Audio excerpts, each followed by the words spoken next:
Mindfulness for Pain webinar. I'm Barbara Rudd, your host from Lamberts today, and I'm joined by mindfulness teacher and presenter Katie Sheen. Katie's been part of the Lamberts educational team for many years now, and I'm sure lots of you with us today will know Katie already. Katie's been practicing mindfulness for over 20 years and teaches mindfulness in a range of educational, charitable and corporate settings. She's an accredited breathwork teacher and has a special interest in both mindfulness for anxiety and mindfulness for pain management, our very topic for today. So we're in great hands. Just before we get going, a quick reminder that we've put you all on mute purely to reduce any background noise and enable everyone to hear the webinar okay. Do feel free to ask any questions via the chat facility and we'll do our best to answer these at the end. Or do feel free to unmute and ask a question during the discussion time straight after this webinar at around 1 o'clock. Don't forget, we'll be sending you all a full copy of the slide deck, which include the references, and you'll also get a recording of today's hour-long webinar, so you can watch that at your own convenience. We'd appreciate your feedback by completing our survey, and this will then initiate your certificate of attendance being sent to you. I think that's everything from this end, so I'm going to hand you over to Katie. Thanks, Katie. Thanks, Barb. Oh dear, that's not a very good start, is it? I'm going to have a mindful sip of tea before I begin. Hopefully that gives everyone else a moment to settle in and just arrive, take a breath, and here we all are together. So let's see what today is all about. It's obviously about mindfulness for pain. So throughout we're going to be looking at the evidence base, but we're going to start with a few slides around that. We're going to look at the main MBIs available in the UK for pain management. And then once we understand what mindfulness can do, we're going to have a look at what mindfulness actually is and the key concepts of the 8-week MBIs, which have got the strongest evidence for helping to manage pain. And then we're going to end with the emerging evidence for brief MBIs, which are more about managing acute pain rather than chronic. But hopefully throughout you'll find lots of practical ideas that you can explore in your own time and potentially hopefully share with your clients as well. So in terms of randomized controlled trials, mindfulness shows benefit for a huge range of different types of pain. And my own experience of pain, which is why I'm inspired to teach it, was cancer-related pain. So I was diagnosed with cancer at the end of 2014 and treated in 2015. I ended up in a burns unit for 13 days after the end of my 28 sessions of radiotherapy and my 2 rounds of chemotherapy, so I was left with neuralgic and nerve pain for, well, very severely for about a year and then gradually tailing off after that. I can speak to you from my own experience as well as we go through the slides today. So how does chronic primary pain manifest? So it's defined as pain that lasts for more than 3 months, and it has to be in 1 or more anatomical regions. But this is really interesting how it's characterized by significant emotional distress. In other words, our response to the pain that we feel. And I'm going to go into that in more depth, but that's a really important area where mindfulness can help, because it's the emotional distress caused by the pain, which has a huge influence on our quality of life, as well as, of course, if the pain is causing a functional disability. In other words, the pain interferes in our daily life and it reduces our participation in social roles. So understandably, obviously, we're distressed about that. So it's a combination of those 2 aspects, both function and then our emotional distress around that. But what contributes to it are biological, psychological and social factors. So it's a real holistic approach that we need for chronic primary pain, because there are so many different things that might be contributing. But one thing that mindfulness can help us to do is to calm our emotional response so that we can see things more clearly. Once we can see things more clearly, we can start to untangle this web of different contributory factors. So mindfulness in itself may not be the answer, but maybe it can give us the clarity that we need in order to think, actually what I need now is osteopathy or chiropractic or physiotherapy, or obviously nutrition. We're all based in nutrition here today, but whatever it is, we can see more clearly how those factors contribute to what's going on with us in our body. Maybe we need some counselling to help us sort out our emotional responses to that, although, as I say, that's really where mindfulness can help, and obviously nutritional protocols in there as well. But that NICE guideline is only recently been published and is quite an interesting one to read. So in terms of the randomised control evidence base, in 2017 there was a meta-analysis of 38 RCTs, and mindfulness was shown to improve pain and symptoms of depression and quality of life. But the majority of these MBIs that were put through the randomised control trials were 8-week courses, and some of these are adapted, so you can find specific courses for different types of pain occasionally. But all of them were delivered by specially trained mindfulness teachers. So the main ones that were used in the randomised control trials are mindfulness-based stress reduction. Now, this one was developed by Jon Kabat-Zinn. It's the most established mindfulness-based course, and it was specifically developed for pain. So that's the one that you'll see most commonly appearing within the evidence base. NBCT was developed in collaboration with Jon Kabat-Zinn, but mainly at University of Oxford here in the UK. There's some brilliant books around that, but that one is mainly focused on depression. So if the person in front of you is very depressed with their chronic pain, NBCT may be the way to go. If it's more stressed, then it would be MBSR. So they're the main ones within the evidence base. But there's also the Breathworks Mindfulness for Health course, which is a much more recent course, and this is the one that I'm trained to teach. And that was developed by Vijamala Birch, and that was very specifically for pain. Rather than the MBSR is about stress and pain. Mindfulness for Health is purely around pain and fatigue and health conditions. And so because that's a newer course, it doesn't appear so often in the evidence base, although it's got about 5 or 6 randomised control trials looking at its evidence now.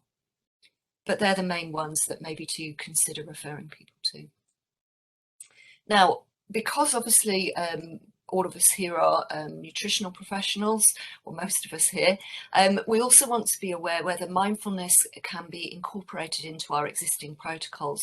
And again, there's another whole set of evidence base that supports the fact that yes, even if you learn something within the webinar today and you add it into what you do, people will gain some benefit from that. And I'll give you some quite specific ideas as we go through today. But I thought I'd just pick out just a couple of studies that you might find useful. This one is around chronic pelvic pain, and this was just an 8-day program. So, and it was combining all of these different things that you can see: physiotherapy, psychoeducation, goal setting, CBT, and mindfulness. And even within 8 days, you can see that there is a positive impact on the pelvic pain, on quality of life, readiness for change, self-efficacy around managing your pain catastrophizing reduced, and the fear of pain, which is a really important one that we can help people with. Because if we're frightened of our pain and we tense in response to it, it can make the pain worse and contribute to our emotional distress. So that element of fear of pain is a really important one, and I'll give you some strategies for that in a little while. So I'm hoping that these kind of things might inspire you, that if you're working with other practitioners, maybe there's a combined approach that you could put together for your clients, drawing on all of your strengths in order to help them move forward. Another one here for patellofemoral pain, and this was longer, 18 weeks, and this was an exercise program alongside an 8 weeks mindfulness course, and that was significantly more effective than exercise therapy alone. So higher perceived treatment effects, pain catastrophizing again was lower. So it's this calmer way of responding to our pain is what you're already starting to see coming through in the evidence base, is less panic with the pain, so that you catastrophize less and improve coping strategies. They also improve pain during running, stepping, and improve the functional limitations of the knees. So that's really interesting how that combined effect can help, or even it showed the flexibility of the knee improved with this mind-body approach. So how on earth do these work? Well, there are various mechanisms that have been identified. It's the practice of awareness. Instead of running away from what's happening or withdrawing, we become more aware so that we can see things more clearly. Once we can see things more clearly, we can respond in a way that can help us, as I said before, to untangle everything that's going on. So this non-judgmental awareness of experience. Non-judgmental meaning we help to reduce people to think, what is wrong with me? This should be right. I'm not healing as well as other people. In other words, we're judging what's going on. I should be stronger. Why can't I cope? And if we can take down that kind of judgment, then that helps people to recover. That capacity to shift from affective to sensory discrimination of pain-evoking sensations is something I'm going to go on to in more detail on another slide. But really important throughout is this ability to alter our thought processes that occur in response to the signals of threat. Because obviously, if we feel pain, it serves a really important survival technique, which is that it makes us realize that something is wrong. Can you imagine if we didn't have any pain, we would just injure ourselves and then just keep going as though everything was all right. So we do need to recognize that within pain as well. Is that it's our body telling us that something is wrong. But of course, what can happen in chronic pain is that the pain signals can stay within the nervous system after the initial injury has healed itself. So this is what's happening in chronic pain. So it's all about the pain and, importantly, our brain's interpretation of the pain and our emotional response to it. Again, I'll give you more information around that in a moment. So really being able to accept, say, yeah, pain is really bad today, and I'm going to respond to that with kindness instead of with frustration or anger or getting depressed because I can't move away from this. So acceptance is quite a big word within the English language. It might be easier to think of the word allowing. We allow the pain to be there. And by allowing it to be there, we can then reduce our distress around it and move towards it with more kindness in order to take care of it.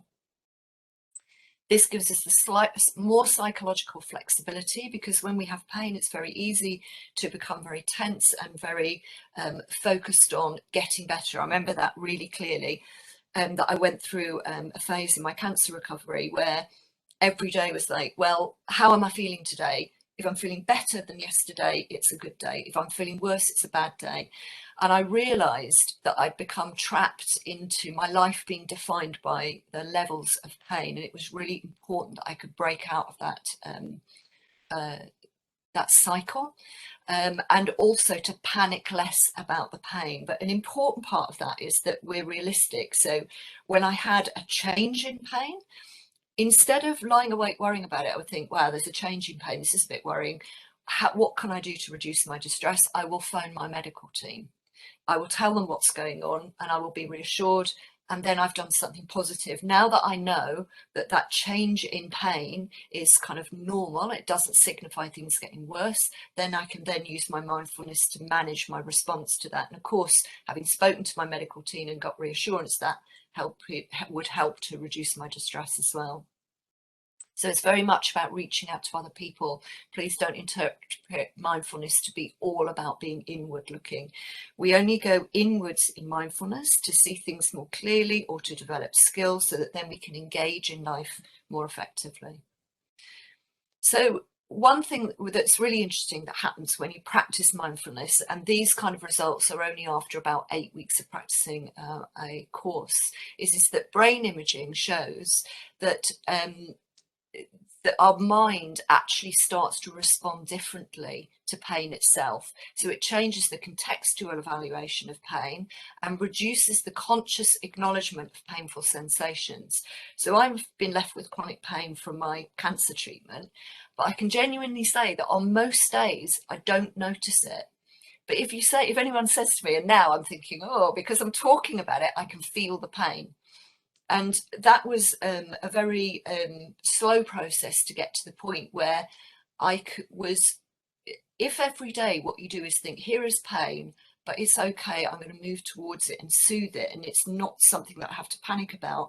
Eventually your brain will register the pain, but it will know that it's nothing to panic about, and therefore it gives me less messages of there's a problem, there's pain, there's pain, there's pain. So thanks to neuroplasticity, you can form new pathways of thinking which will tone down how your brain interprets the pain, and that's even when you've got the nerve pain. So your nerves can be sending really strong messages of pain to your brain, but your brain will filter them, and what actually comes into your consciousness is less. So I'm very aware that that's definitely something that I can be aware of on a daily basis. But this may seem a bit odd, but obviously we have to make sure that the way that meditation and mindfulness practices are working doesn't interfere with medication. So this research also reassures us that it doesn't activate anything to do with the endogenous opioid system. So it doesn't interact with opioid medication. A lot of people with chronic pain might be on some kind of opioid, and it doesn't interact with any form of medication. Now, looking at gut pain, which is something within nutrition clinics we obviously deal with a lot, what this paper shows, and I'd really recommend downloading this, it's an open access paper that has this diagram in it, is that if we can promote the parasympathetic nervous system, which is the rest and digest, it modulates the stress response. And so don't underestimate the power of the stress response and the effect that that has on the body. You can see here on the right hand side of the slide all the different things that stress can do within the gut. And mindfulness can help to normalize peristalsis, increasing things like enzymes, gastric juices and bile. So in other words, if we're putting in foods to help us heal, if we can use mindfulness to reduce the stress, then we can metabolize our foods and our nutritional supplements more effectively. But anything that we can do to reduce stress will help gut health, but also any other type of pain as well.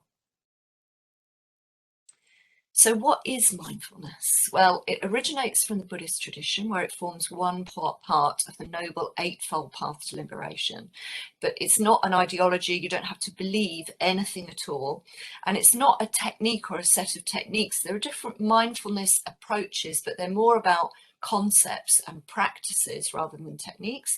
It's a way of living rather than thinking things are bad, I'll use this technique. Mindfulness is something that we aim to integrate into every moment of life. And when you live more mindfully, then it starts to become easier to use it when things are tough. Mindfulness can be described as a way of being or a way of responding to the world, and that was a definition given by the Mindfulness All-Party Parliamentary Group. This is within the UK government, and that's a good reminder of how mainstream mindfulness is now, as government have got a whole group who are looking at ways to introduce mindfulness more effectively into British businesses and into society.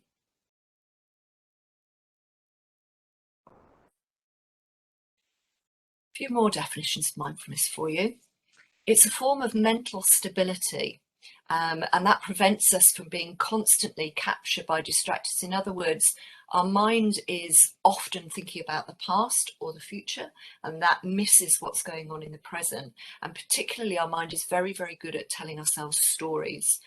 And so mindfulness helps you to feel more stable. And I think this is an important thing about mindfulness, because I think some people think that it's quite fluffy and a bit hippie.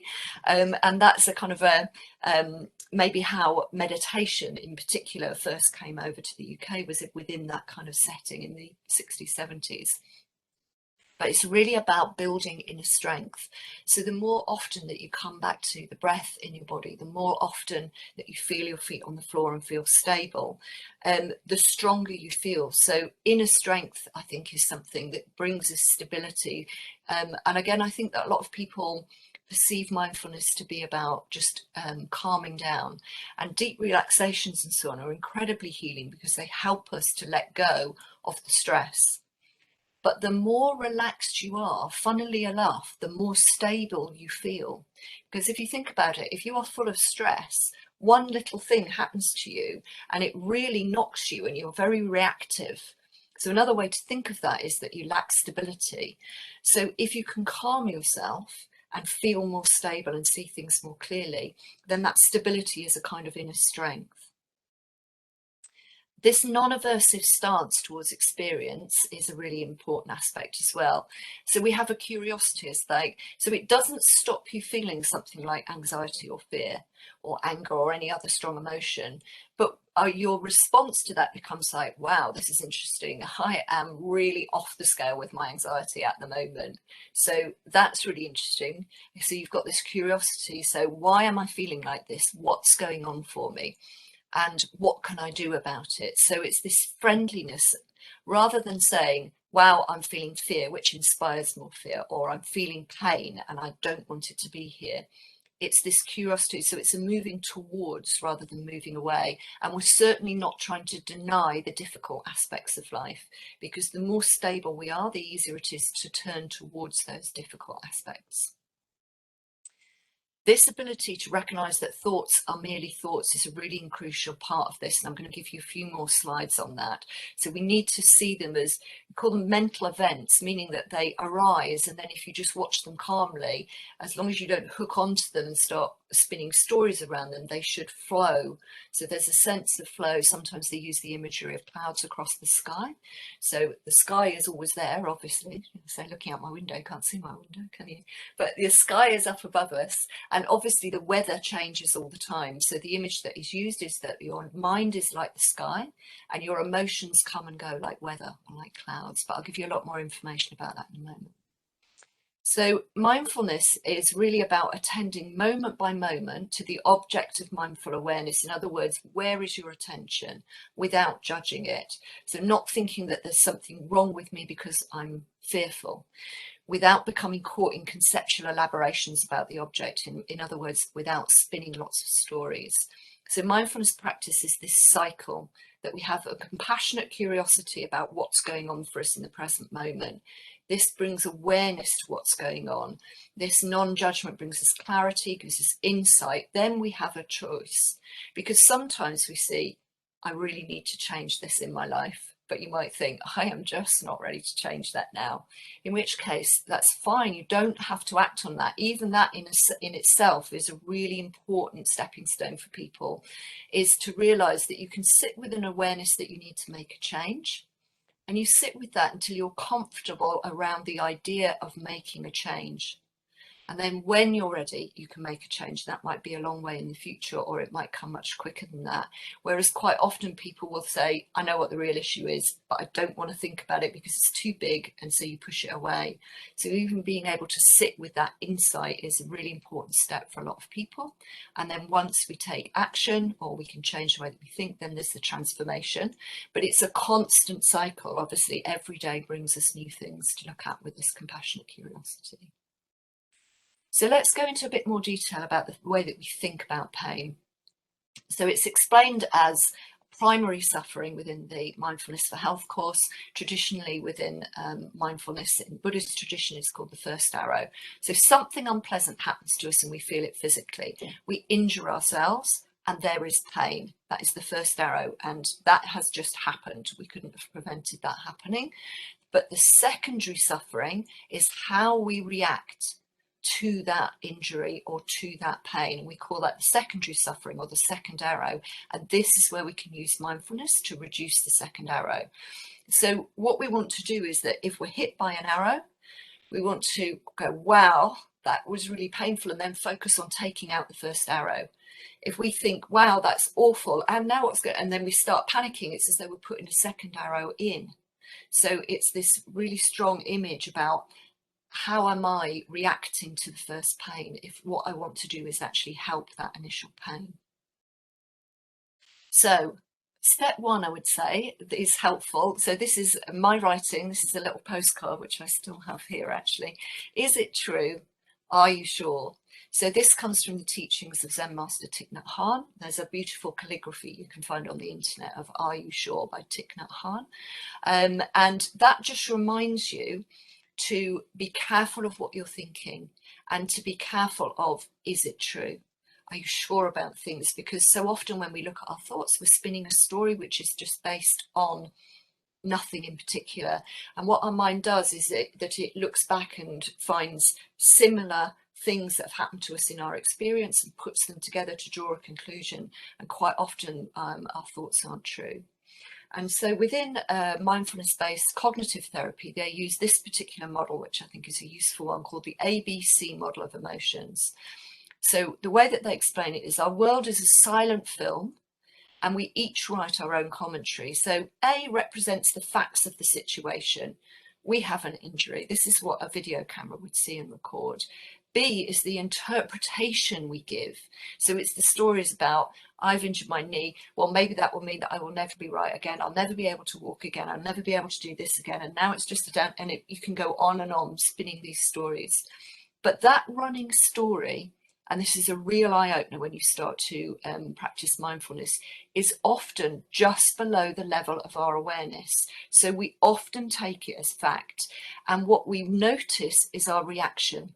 We notice that we are frightened, but we haven't realized that the reason that we're frightened is because there is an interpretation between the sensation and then our emotional response. It can also be a body sensation. If we're stressed, then we hold our body like this. Everything starts to get worse and we trigger the stress response, which triggers the thoughts, and then we get caught into this cycle of panic. And then our behavior follows that, because now we're going to start limiting our life or making decisions. And so to be able to see that interpretation can really, really change things for us. So we think that the situation caused our emotion and physical reactions, but it's our interpretation of the situation.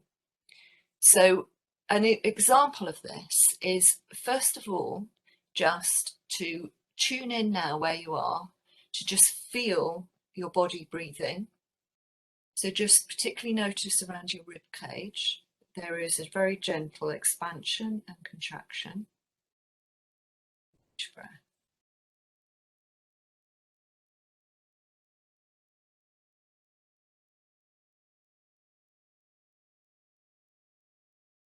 So now make a fist with one hand. This represents physical or emotional tension. What do you feel around your rib cage now? Feel the tension that's there too, and the fact that your breathing is so much shallower. So now allow yourself to breathe freely around your rib cage. Imagine directing the out breath from your lungs into your arm, into your fist. And then take your other hand. Respect, acceptance, kindness. Cradle your fist so that you support it as it relaxes. But let your rib cage relax as well. And for me, that then automatically leads into releasing the tension in my shoulders, settling down into the hips, into where you're sitting, settling down into the floor. So what that can show us is that if we respond to life by tensing, we can create pain and more tension and feed into the whole cycle of fear and pain. So releasing physical tension is a really important place to start. So we help then people to see more and more links between body and mind. So helping them to see the different stages is that you sense something at a physical level, and your brain will immediately label it as, I like this, I don't like it, or just nothing in particular, neutral. That gives rise to a feeling or sensation which is potentially short-lived, so a flash of concern around the pain. The mind adopts this feeling and develops into a mood or a state. So if you hold on to that flash of concern, your mind will start to spin the stories we're at level B. And then our mood state colours our thoughts, our behaviour, and the view of the world. My body has pain, I don't want it to be there. My body is tense, it's limiting what I do. It's more and more anxious and depressed. The world is a painful, difficult, overwhelming place to be. Very quickly, the whole thing can spiral into a really bad place. So mindfulness helps us to mind the gap. It helps us to come back into our body. So if I feel a sense of panic, and fear, I'm like, this is interesting. I'm feeling a heightened sense of anxiety. What is going on for me? And the first place I come back into is my body. What is going on in my body? Oh, I'm holding my body in a tense way. So if I release that tension, what can I feel? Is there underlying pain? Is there anything that is different from yesterday? Is there something that I can do? Or actually is what I've labeled as pain is it more in my mind? Is my mind racing? What is my mind thinking? Am I being carried away by stories? And in my own experience, they're definitely interrelated, but sometimes it's more of a racing mind that's feeding into my distress, rather than sometimes it's the physical pain. So, and I have different coping strategies for both. So say I do too much exercise, and then my body will be feeling very fluttery because I've still got this underlying pain and haven't healed properly from my radiotherapy treatment. So if I do too much and my body is struggling, maybe what I would look at is increasing levels of protein in my diet. And I would look, in order to support wound healing, I'd look at the kind of supplements that we're taking and maybe tweak the kind of supplements.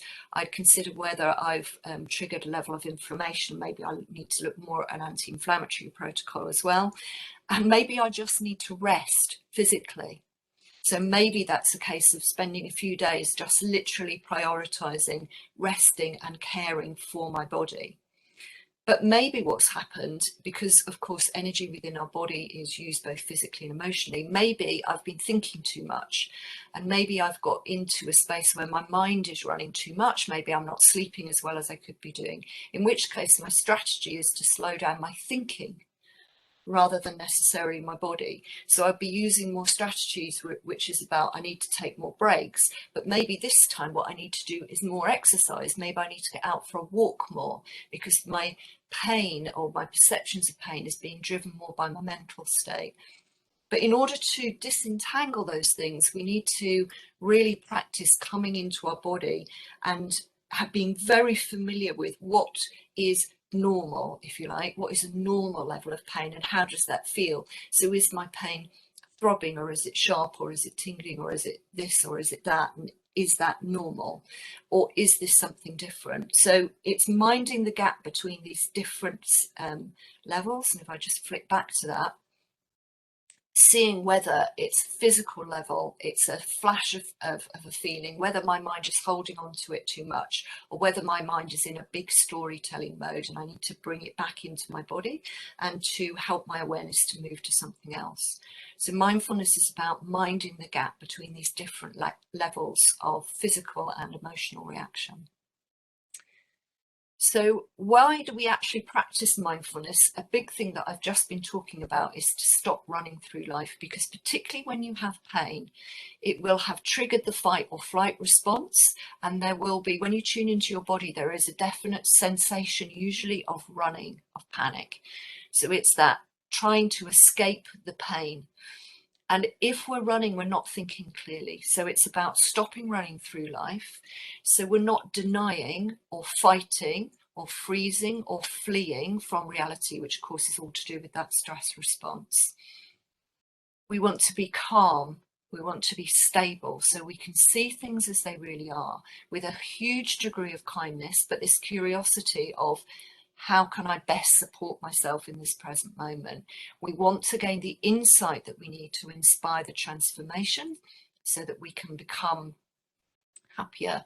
And that isn't always about getting rid of the pain. And I'll talk to you about that in a bit more detail in a moment. But it's about being fully present for all aspects of life, responding by taking action. So it's not about escaping through meditation. Or simply focusing on the good, which is some criticisms that are levelled at mindfulness sometimes. Mindfulness meditation is not about escaping from the world. It's about developing, for example, awareness. So you might be sitting and watching your mind, the thoughts that are flowing through your mind, so that you can see them more clearly. You might be doing a deep relaxation in order to let go of all the tension from your body, which will help to relieve the pain, but you're not escaping. You're doing it so that when you stop meditating, you see things more clearly. You can take the skills that you developed during the meditation out with you into life. And yes, you might be focusing on the good. That is in order to balance that stress response. Because if your mind has develop neural pathways which are always focused on the pain, then it heightens your perception of pain. So what we can do in mindfulness is start to notice the good things that are within our experience in that present moment, to show our mind, yes, the pain is still here, but even in pain, we can experience things that are pleasant. And that's what I was meaning a moment ago by saying that it isn't necessary to get rid of the pain, because that was a massive turning point for me. I still remember where I was sitting on the sofa in just ridiculous amounts of pain, and I'd moved the bird feeder so that I could see them out of the window, and I remember watching the birds and thinking, oh, there's a goldfinch come, that's really exciting, and suddenly thinking, oh, hang on a minute, I can still get pleasure from watching the birds whilst I'm in pain. And it was like a light bulb moment of, so why am I spending all of my time focused on getting rid of the pain? Why don't I focus more on enjoying life with the level of pain that I have? Because healing for me, it was just a big part of it was just time of tissue healing to happen, and nerve damage just takes such a long time to improve.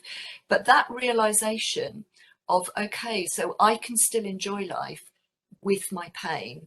Honestly, it was like this weightlifting, because it meant that I could stop fighting the pain all the time and say, okay, I tell you what, you just be here and I will concentrate on enjoying life as much as possible within the limitations that I have now.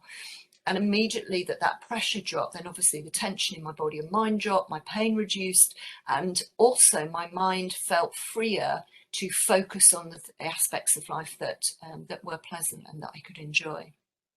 So yeah, a real turning point. So how do we accept these sensory aspects of pain? So we help people to anchor themselves safely in the present moment using their senses.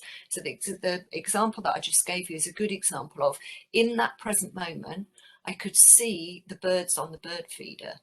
That was happening right now, and it brought me out of my thinking, which was worrying about the future and the past.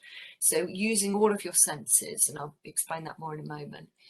You turn towards the pain with mindful awareness, noticing if you have blocking or drowning tendency. This is a big thing that we do within Mindfulness for Health courses, helping people to see whether your natural tendency is just to go, no, I'm not going to go anywhere near my body at all. I don't want to know anything about my pain. Whereas other people just think about their pain constantly and are completely overwhelmed by it. And most of us move between the two. So it's not that one is wrong and one is right, or that there's anything wrong with you if that's what's happening with your pain. It's about being aware, so that you think, oh, hang on a minute, I'm doing that blocking thing right now, and that isn't helping the situation. Or, oh, wait a minute, I'm drowning in my pain. This isn't helpful. I need to climb out of where I am now. So it's about the awareness of what's going on for ourselves. There's no judgment at all about what is right or wrong. It's realizing how we feel so that we can manage it better. Sensing the flow of sensations. This is really important, particularly for people that have a tendency towards blocking, because naturally most of us are afraid of pain, but pain is rarely as solid as people imagine it to be. When you actually tune into your pain, even if it's a tingling sensation, you can feel that the tingling kind of goes up and down, and then there's maybe a sharp pain, and then it will become less.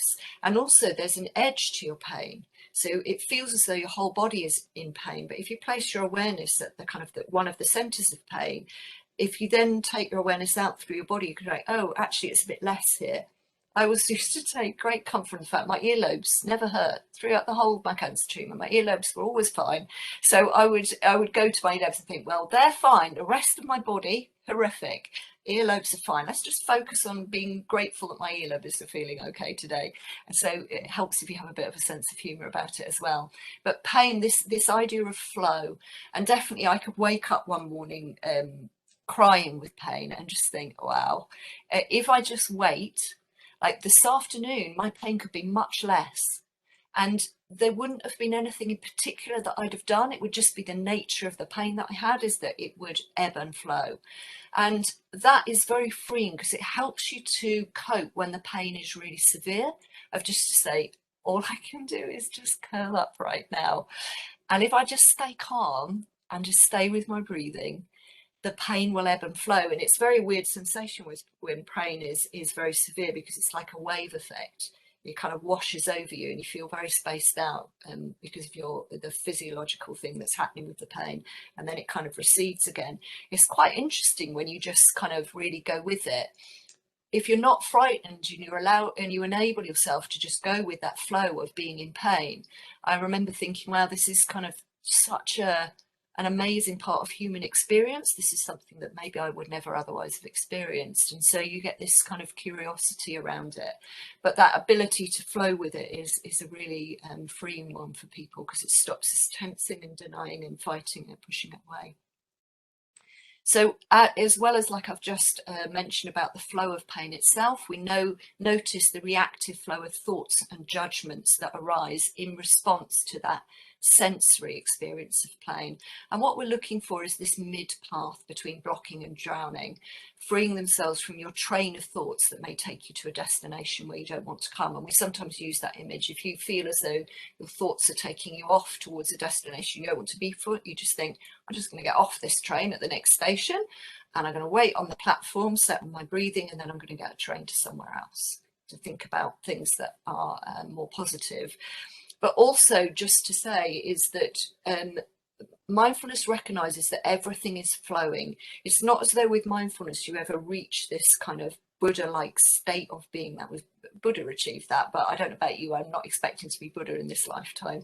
So what happens for the rest of us is that we flow in and out, but it's this flow of thinking, oh, hang on, I'm feeling anxious, or I'm feeling whatever, and then we just bring ourselves back to this mid path.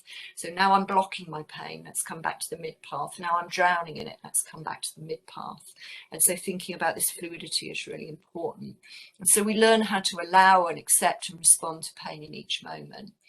So I mentioned about finding the safe anchor in the present moment using all of your senses. So we notice, first of all, how our mind wanders off to check the horizons.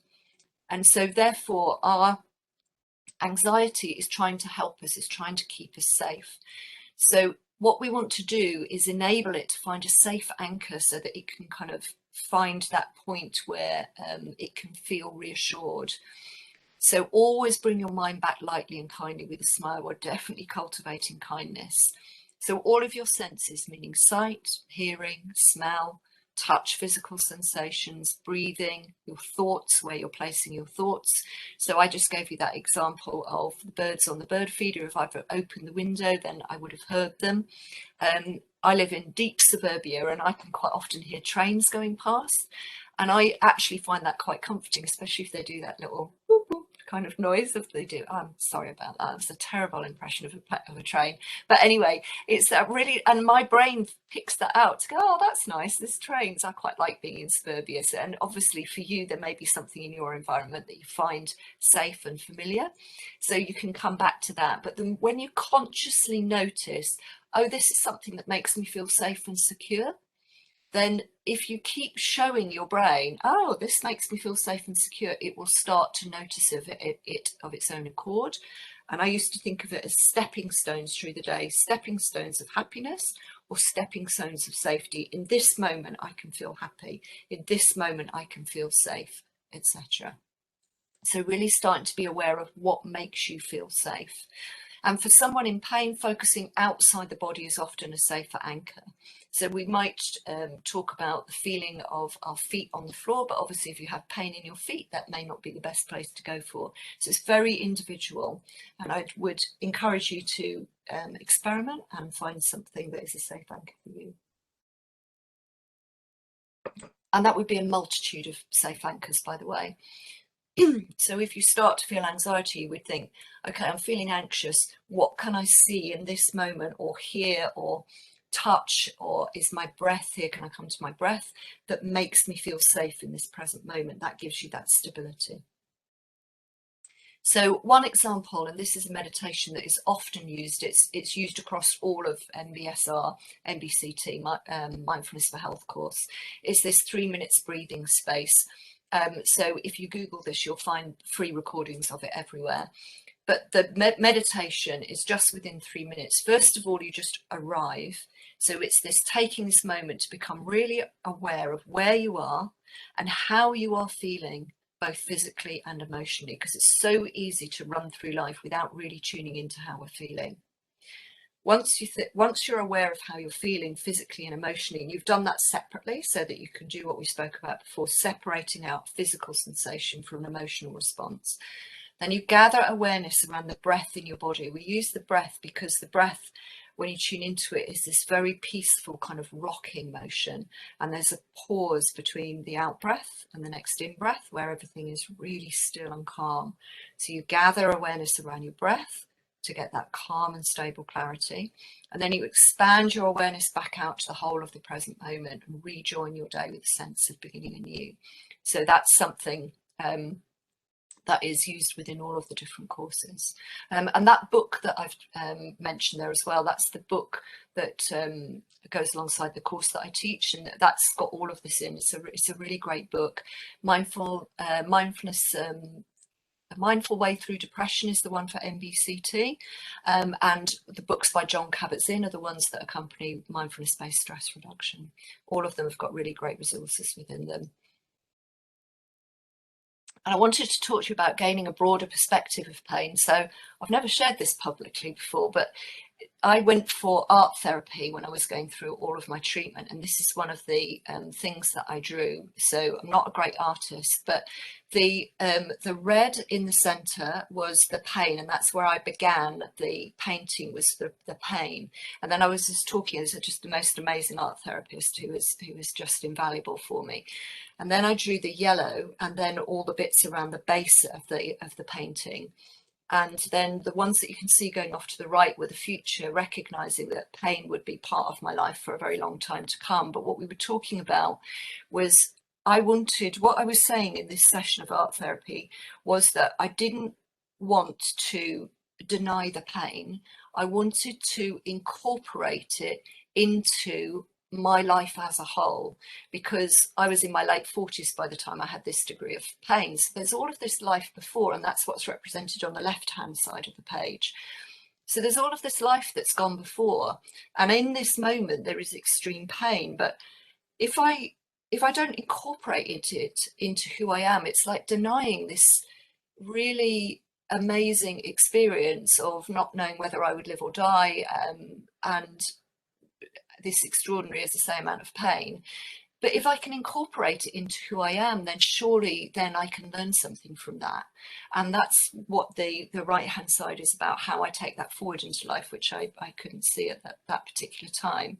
So this broader perspective of pain is really important. And there's another way of explaining that as well with this little exercise board that I have, is that if this represents pain, and I move it towards, so that this is what happens when we become completely obsessed with our pain, is that we can't see anything else at all.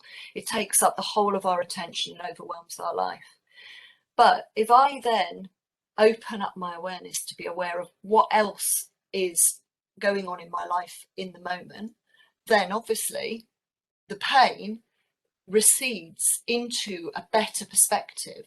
But notice that the pain is still the same size. This ball hasn't changed size, but you can see the rest of the room about it. And this is kind of what this painting represented for me, was being aware that if all that I focused on was my pain, it would dominate my life. But if I can get it into perspective with everything else that was going on in my life, then it's only a small part of who I am. So when we move into mindfulness meditation, it combines that idea of the focusing attention and then broadening out to be aware of everything else. And this is a really crucial part of what we do within mindfulness. We focus in and then we focus out.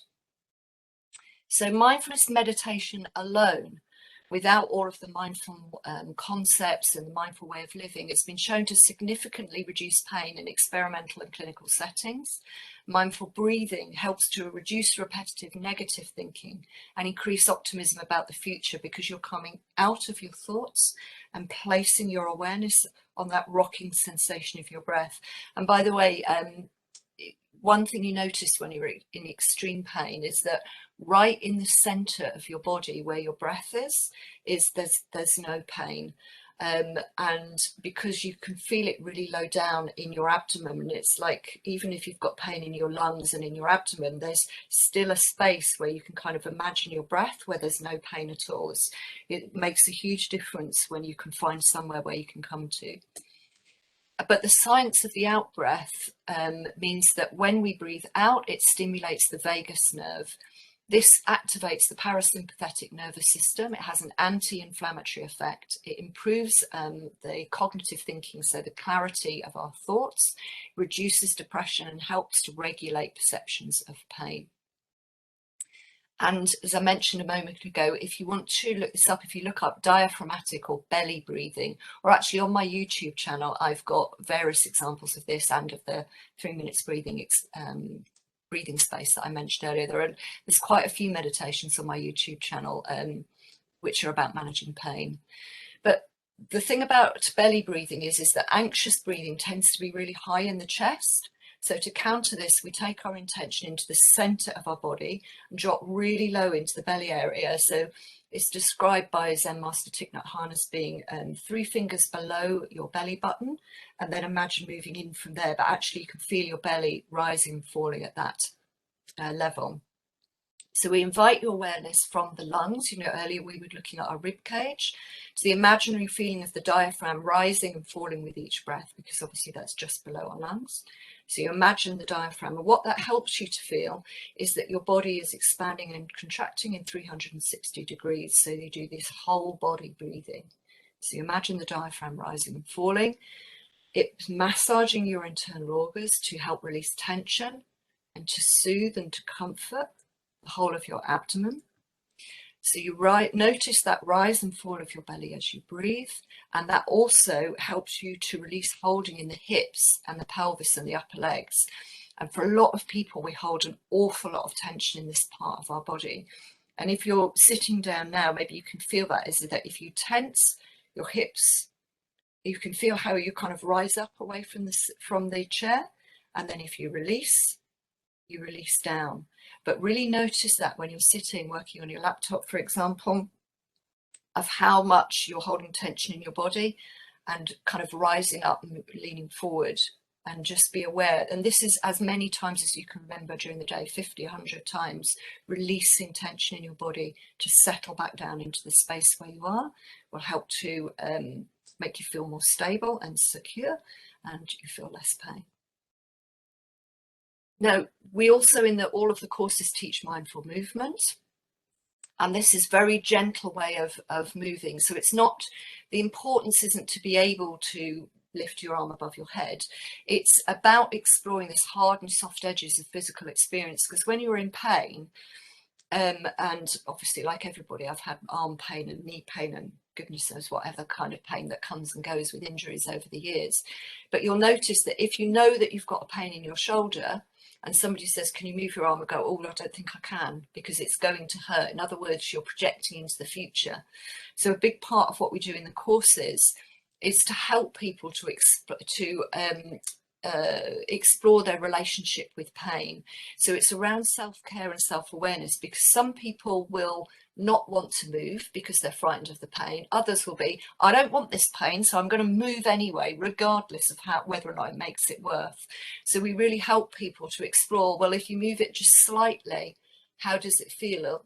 And notice where it gets to the point where you definitely need to stop, and make sure that you stop at that point, but do it with kindness rather than with a feeling of disappointment or anger towards your body. And so we're really bringing kindness into that relationship. So it can be quite a challenge for some people. So and some people with a history of panic attacks, I work with a lot of people with a history of panic attacks, they can't come to their breathing. So the movement of the breath in the body is something that we work with instead. That book that I've referenced there is about managing trauma, by the way. And in there it talks about, if people are very severely traumatized, to make any kind of movement like this, and I've seen this with lots of people that I work with, someone who is very anxious, if you ask them to really open their chest like this, it's too much, it's too overwhelming for them. So you don't begin there. You begin just by opening and closing the hands with each in-breath and out-breath. So you just get used to the sense of, oh, my breath is just this very, very gentle opening and closing.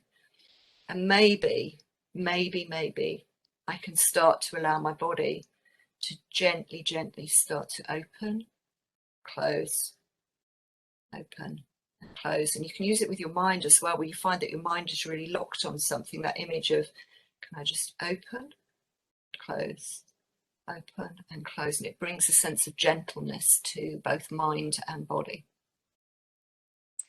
And so this desire to escape pain can be really exhausting. So I just wanted to give you this, not a great graphic, but it's a graphic. Is that usually we're at A and the grass is greener over at B, and we want to be without pain over there. But if we become too focused on not wanting to be where we are, we want to be somewhere else, then we get trapped in rumination. Our brain becomes obsessed about solving the problem of how we get from A to B. So a more mindful way to do it is to say, right, I'm at A and I am going to just plant a little seed of happiness where I am. And then I'm going to nurture that seed so that it grows, and eventually I'll get flowers, and then it becomes stronger, bears fruit, like a big solid tree. So instead of trying to become something that we're not, we look at where we are and we think, okay, well, I'm in an awful amount of pain right now, but the birds make me happy. So I'm going to ask somebody to buy some more bird feeders. I'm going to fill them up each day. And every day I'm going to wake up in bed, and instead of thinking, how much pain am I in today? I'm going to think, oh, that thought will come, and I'll go, I'm going to release that thought. I'm going to lie here, release the tension in my body, and I'm going to look forward to seeing what kind of birds I can see on the bird feeder today. So you work with where you are instead of constantly trying to get somewhere else. So you focus on taking in the good, because negative experiences are instantly stored in our memory in order to protect us from making the same mistake again. Positive experiences usually take at least 15 seconds of focus before becoming stored in the memory. And that comes from the work of Rick Hanson. If you like the kind of neuroscience behind mindfulness, I really recommend Rick Hanson's work. He does a great weekly email that you might find interesting. So what he talks about is, when you notice something that makes you happy, like I have, it's a little bit cold now, but a nice cup of green tea here, is when you first pour the tea, just think, do you know what, this is a really great moment. And I'm just going to take 15 seconds, like 3 in-breaths, to really connect with this beautiful cup of tea and to enjoy the moment. Next time you go to make a cup of tea, your brain will think, oh, this is nice making a cup of tea thing, and you will get more and more enjoyment from it. So that's what I was just talking about, of like nourishing the seeds of happiness, noticing all the little things in life that make you happy and nourishing so they become stronger. So just the final point to end on is to remind you about the healing power of smiling. So this is calligraphy by Thich Nhat Hanh. Peace begins with your lovely smile, and that is the calligraphy that I've got right next to my laptop here, which I look at every day. Because this was one of the most profound things that I found, is that if I concentrated on waking up by smiling at myself, each part of my body, and to look after myself with kindness and care, then that really helped me to respond to my body with greater sense of compassion. Instead of feeling let down by it or as though it was hurting me, I could respond to it with care. So just becoming aware of part of your body and smiling to it. Very important to include those painful parts of your body, but also to work on metta or loving kindness meditations. Again, there are lots of different versions of this on my YouTube channel and across the internet. The science behind it shows that sending positive feelings of self-compassion and love towards ourselves decreases inflammation, ameliorates chronic pain, and helps us to be kinder to ourselves, making us feel less depressed and happier. So this was a study where palliative care nurses wrote out some of the phrases from metta meditation and placed them around themselves on their notice boards and so on. And this helped them to care for themselves better. So it's not that we just say the words, it's that we really feel them in our body. So may I be well, may I feel safe, may I feel strong, whichever words are important to you. And you can use that one on each breath or just as you're moving around. And finally, around mindful pacing, which follows on from it. Once you are kinder to yourself, you want to find this rhythm to your days. It's about that hard and soft edging where you don't push yourself too much. So you become aware of what you can do in the present moment and accept your limitations. You then prioritize what it is that how you want to spend your levels of energy. You plan your day and you get into this rhythm of stopping before you push yourself too hard. So you keep a diary of everything you do, noting the duration, its effect on your pain and your symptoms. Then you analyze it and work out how long you can do each activity without causing your pain or symptoms to increase. These are your baselines. And so say I can find that I can work at my laptop for 20 minutes, but by then I'm in pain. My baseline would be that I would work at my laptop for 15 minutes. And then I'd set an alarm, and then I would get up, I would move around for 5 minutes, and then I would come back, I would work up my laptop again for 15 minutes. The result of this is that you don't push yourself into the boom and bust cycle. Push yourself too hard, then you can't do anything. You stop before you've pushed yourself too far. And in that way, you can actually achieve much more than you ever could have imagined. So very briefly about these brief MBIs, so that's a perfect way of introducing them. Any kind of these brief mindfulness based interventions, like the one that I showed you with the fist, something as simple as that, is that if you introduce this into your clinic, they can be very useful for acute pain. But to do with chronic pain, we're really talking about the 8-week courses, because of course the pain has been there longer. It will take longer for us to be able to manage that. So just watch the clouds pass by, notice the impermanence, check in with your body, releasing physical tension, tune into your breathing, and water the seeds of happiness in every day. So I'll be really interested to know what felt most relevant for you. Any thoughts, any questions, practical ideas to share, just type them into the chat box. I'm going to find the button in a moment if I can.